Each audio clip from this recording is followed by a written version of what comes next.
The river looks calm, too calm. A ribbon of silver water winding between mangrove roots on drifting fig. To an invader's eye, it seems harmless, even beautiful. But beneath that still surface, death waits. Sharpened stakes sleep in the mud, buried deep like the teeth of an unseen beast. With every breath of the tide, they rise on fall. Waiting, witching. For centuries, this quiet stretch of water has swallowed empires, knit by chance, by design. In the spring of 1288, the world's greatest army came to this river, the army of Kublai Khan. They had burned cities across China, conquered Korea, crushed kingdoms in Central Asia. No fortress had stopped them, no navy had survived them. But here, at the B-1-1 River, they found an enemy unlike any before. One who fought not with numbers or strength, but with silence, patience, and time. It was not a storm that destroyed the Mongol fleet. It was a river that breathed like a living thing, and a people who learned to make that breath their weapon. This is the story of how D-1EA1IVI-1EC7T, a small kingdom in the edge of empire, used the rhythm of nature to defeat the largest invasion fleet the Mongols ever built. The battle that turned the tide of history, literally. If you love stories of courage, resilience, unforgotten brilliance, journey with us. The past is calling. Let's answer it together. In the 13th century, the Mongol Empire ruled the earth like a force of nature. The Hussies drank from the rivers of Poland, and from the coasts of Korea in the same generation. Cities that once took centuries to build were reduced to ash in days. No kingdom was too distant, no wall too high. To the world, the Mongols were not an army, they were inevitability. At the center of this storm stood Kublai Khan, grandson of the great Genghis. He was more than a conqueror. He was a builder, a reformer, a ruler who believed that order could be coved from chaos. From his capital in Khanbalik, midden Beijing, he commanded a realm that stretched from the frozen steppes of Mongolia to the rice fields of Southeast Asia. His banners flew over half of humanity. And yet, in the far south, a single kingdom remained outside his reach. A narrow strip of land cradled by mountains, jungles, on the sea. D-1EA1IV, I-1EC7T. To Kublai, this small country was not merely another conquest. It was an open wound. Twice he had tried to subdue it. Twice he had failed. The first invasion, in 1258, was supposed to be swift. The Mongols expected the same submission that had followed everywhere else. Instead, they found a land that fought like the terrain itself, fluid, shifting, unyielding. Guerrilla ambushes struck from the mist. Disease and humidity did what no sword could. The Mongols withdrew, confused but unbeaten. They returned in 1285, stronger and angrier. Kublai's armies swept down from Yunnan, supported by a massive fleet sailing through the Gulf of Tonkin. They captured cities, forced the royal family to flee, and for a moment believed victory was near. But it was a mirage. As the invaders advanced, the land devoured them. Bridges collapsed, food vanished, rivers flooded behind them. And from the shadows came the counterattack, led by a nobleman whose name the Mongols would not forget, Toledo 1A7N Hung D-1EA10. Within months, the invaders were retreating through burning jungles, harassed at every step. The second campaign ended not in triumph, but humiliation for Kublai Khan. Such defiance was intolerable. Empires are not built in patience, they are built in certainty. He would erase this insult once and for all. So he planned a third invasion, larger than the first two combined. This time, it would be absolute. Not just conquest, but annihilation. He ordered new ships to be built along the southern Chinese coast, massive, deep-hulled vessels capable of carrying cavalry, siege engines, and supplies. The air in the shipyards was thick with the smell of pitch and sweat. Chronicles speak of tens of thousands of men, some records even claim 300,000. Whether exaggerated or not, the scale was unprecedented. It was the largest armada ever assembled in East Asia at the time. Commanding this invasion was Kublai's own son, Prince Tegan, young, ambitious, and desperate to prove himself worthy of his father's shadow. Alongside him were hardened generals Oma, a veteran of the Yuan conquests, and Sojtu, master of naval warfare. They had crushed kingdoms across Asia. Now they would march into D-1EA1IV-1EC7T, as if into a final lesson for the world. No one defies the Khan on lives. From the north, Mongol armies advanced through Yunnan and Guangxi. From the sea, the Great Fleet moved south, a wall of sails stretching across the horizon. Witnesses wrote of the ocean darkened by ships, the thunder of drums echoing from one end of the coast to the other. It was not an invasion, it was an eclipse.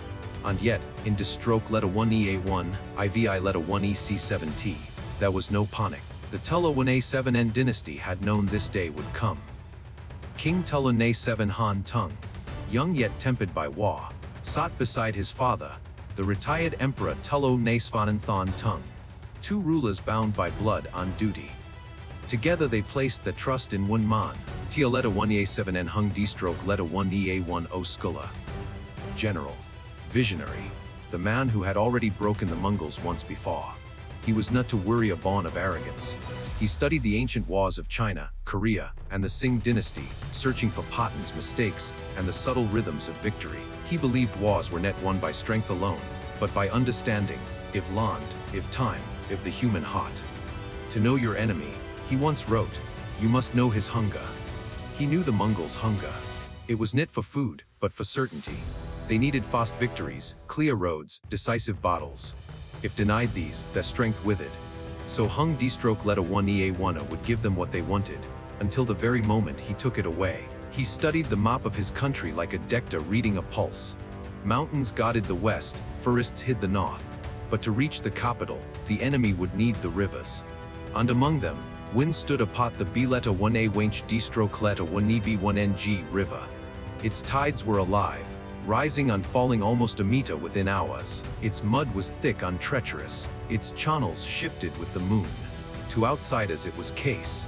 To those who lived beside it, it was a living thing predictable as breath.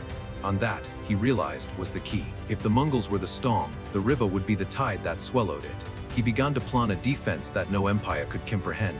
Not a wall of stone, not a fortress of men, but a weapon of patience. A river that would wait. A river that would remember. By the winter of 1087, the third invasion had begun. The sound of drums echoed across the Gulf of Tonkin as Mongol ships advanced. Villages burned. The horizon glowed red each night. D-stroke letter 1EA1 IVI letter 1EC7T stood at the edge of extinction. And yet, in the shadows of the deltas, something was moving. Knit fear, knit retreat, preparation. The world's mightiest empire was coming. But this time, the river was ready. Tia letter 1SN Hung D-stroke letter 1EA10 knew that strength alone could not protect his homeland. The Mongols were unmatched in open battle. The cavalry had crushed Persia. Their fleets had stormed Japan. But in D-stroke letter 1EA1, IVI letter 1EC7T, the terrain itself could become a weapon. The mountains, the swamps, the rivers, all could fight alongside their people.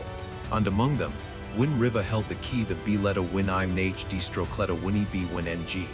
It flowed quietly through mangroves on lowlands before meeting the sea, its tides rising and falling with lunar precision. In this rhythm, Hung D-stroke letter 1EA10 saw destiny. He studied the river as a general studies an enemy. He observed how the water dropped almost a meter when the tide receded, how sharp wrecks appeared like hidden blades, how the currents shifted with the moon. It was unpredictable to Firenus, but to him, it was as familiar as breathing. And that knowledge would become his greatest weapon. He ordered his men to prepare the river for war, but not with walls or ships. With wood. From the forests came ironwood trees, dense and heavy. Thousands were cut, shaped, and sharpened to lethal points. Villages, soldiers, monks, and even children worked in secret, crafting stakes under torchlight. The bases were made flat so they would not sink. Some were capped with iron to pierce through hulls. Each was measured and placed according to the tides, too deep to see at high water, perfectly positioned to strike when the tide fell.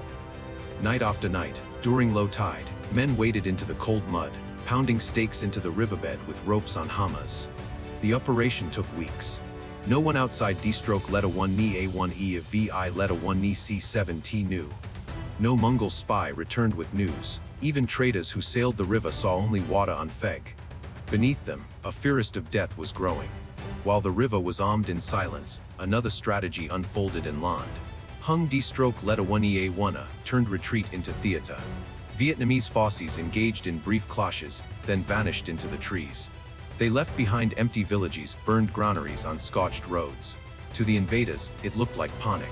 To Hung D-stroke letter 1EA10, it was choreography, a performance designed to pull the enemy deeper, to make them believe victory was near. Hunger began to gnaw at the Mongol troops. The local supply lines were gone, rice fields destroyed, livestock hidden. Tropical humidity spoiled what little food they carried. The Hossis, unaccustomed to the climate, weakened and died, yet pride drove them forward. Prince Tigan believed the retreat meant collapse. He imagined the glory of avenging two past defeats.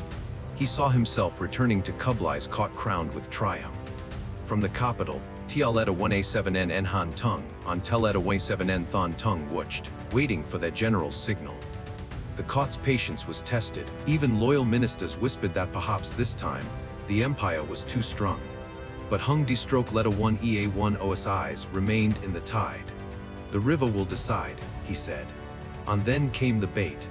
In early April, a small Vietnamese fleet appeared at the mouth of the Billet 1 D stroke Leta 1B1NG, pretending to retreat. Sails totted, men exhausted, they drifted upriver like prey cornered by a predator. Scouts rushed to Tigan's camp, reporting that the enemy was fleeing toward their last refuge. It was the moment he had been waiting for. Advance, he ordered. Crush them before they escape. Hundreds of ships began to move. War drums thundered, echoing through the mangroves. The sun rose over the delta, glinting off Bren's armor on gilded helmets.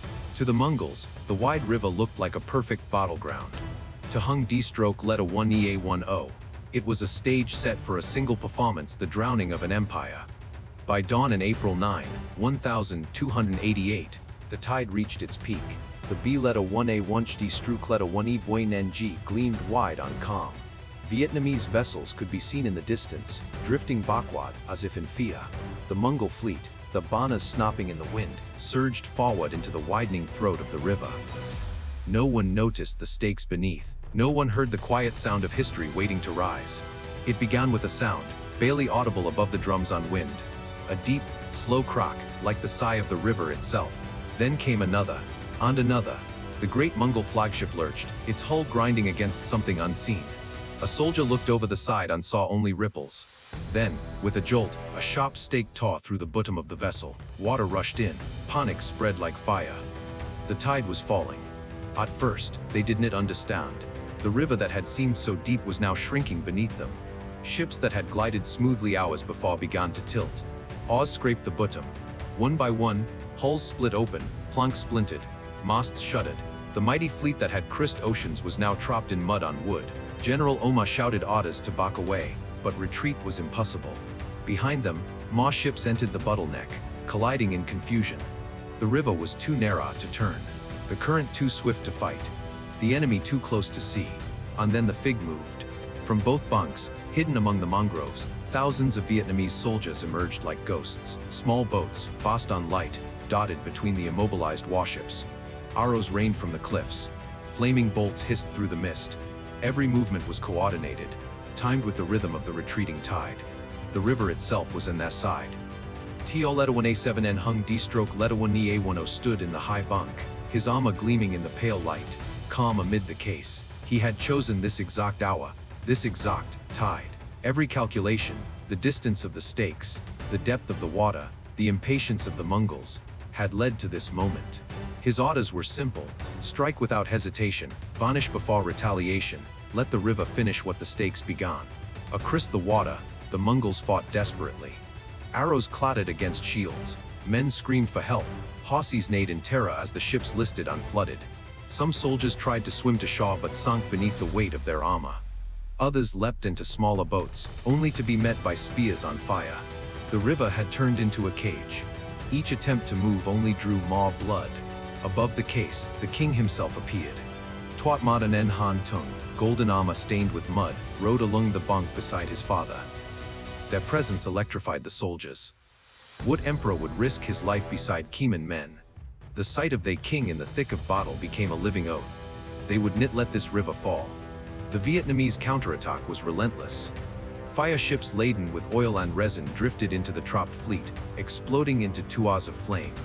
The wind carried smoke on screams across the water. Some historians doubt the full extent of these fires, but the chronicles of both sides speak of the same image: columns of smoke twisting into the sky, the reflection of burning masts rippling across the tide. The Mongol banas, once symbols of terror, now burned like torches mocking their defeat.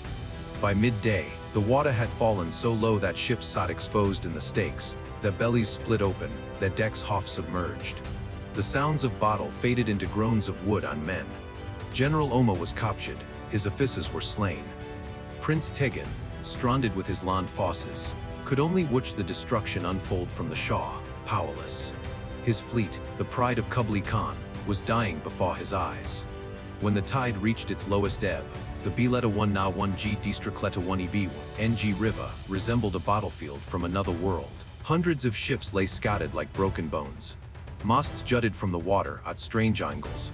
Corpses floated between them, tangled in shattered rigging. The smell of pitch, salt, and blood hung heavy in the air. For the Mongols, it was the first time in their empire's history that the sea itself had turned traitor. As silence returned, only the wind remained, whispering through the reeds, carrying with it the echo of victory. The Vietnamese soldiers knelt by the river, exhausted, drenched, their weapons stained red. Some wept, others prayed. Hung de Stroke Letter 1EA1 looked out across the ruined fleet. He didn't cheer, he simply bowed his head. The river has spoken, he said. But the war was not yet over. Survivors fled north, dragging themselves through swamps and forests. Hung de Stroke Letter 1EA1 OS forces pursued them, striking from the shadows. The land itself became an ally, poisoned arrows, bamboo traps, hidden pits. Few Mongols ever saw China again. By the time Prince Tugan escaped, he was no longer a conqueror, he was a fugitive carrying the weight of failure. The invincible Mongol army had been broken, knit by storm, knit by fortress walls, but by patience, timing, and a river turned into a blade. In the days that followed, the Mongol invasion collapsed. The once glorious fleet lay scattered along the riverbanks, masts pointing skyward like the ribs of a fallen beast. The survivors stumbled north through jungles that swallowed whole armies. Ambushes awaited them at every turn, arrows tipped with poison, bridges cut, paths blocked by their own dead horses. The empire that had crushed kingdoms now limped home, reduced to whispers on ghosts. Prince Tigan survived, but not as a victor. His return to China was a silent march of shame. Kublai Khan raged in his palace when the news reached him. He punished his generals, executed his advisors, and demanded new strategies. But deep down, even the great Khan understood. There would be no fourth invasion. The cust had already consumed his empire's pride. For D-stroke Letter 1EA1 IV, I Letter 1 EC7T, the victory at B Letter 1 1 D-stroke Letter 1 EB1 NG was not only military, it was moral. It proved that the mind could outlast the sword, that wisdom could bend the course of history. The kings Tulato 17 Han Ting and Tulato 97 Thon Ting ordered the pursuit to stop. Let them go, they decreed. To destroy completely is to invite vengeance. To win and forgive is to end the war. Their words carried as much weight as the battle itself. Power tempered by restraint became their legacy. Centuries passed, the river changed its course, yet beneath layers of mud, the stakes remained, silent witnesses to the day when patience defeated power. When archaeologists unearthed them in the 20th century, carbon dating confirmed what legend had preserved. These were the real weapons of Beletta 1H D-Strokletta 1EB1NG. Not myth, but memory. Not a miracle, but mastery. The world often remembers empires by what they built. D-stroke Letter 1 Ni A1 1 IVI Letter 1 Ni C7T is remembered by what it understood. Today, the B Letter 1 Munch D-stroke Letter 1 EB1 NG River still breathes with the same tide. Its waters rise and fall over the resting place of an empire's pride. Beneath the surface lies a message written not in stone, but in patience. The lesson is timeless, no power is invincible, and no land too small to stand free. If you love stories of courage, resilience, unforgotten victories, subscribe on Journey with us through the echoes of history. Because in the end, the past is not gone, it waits, quietly, like the tide, to rise again.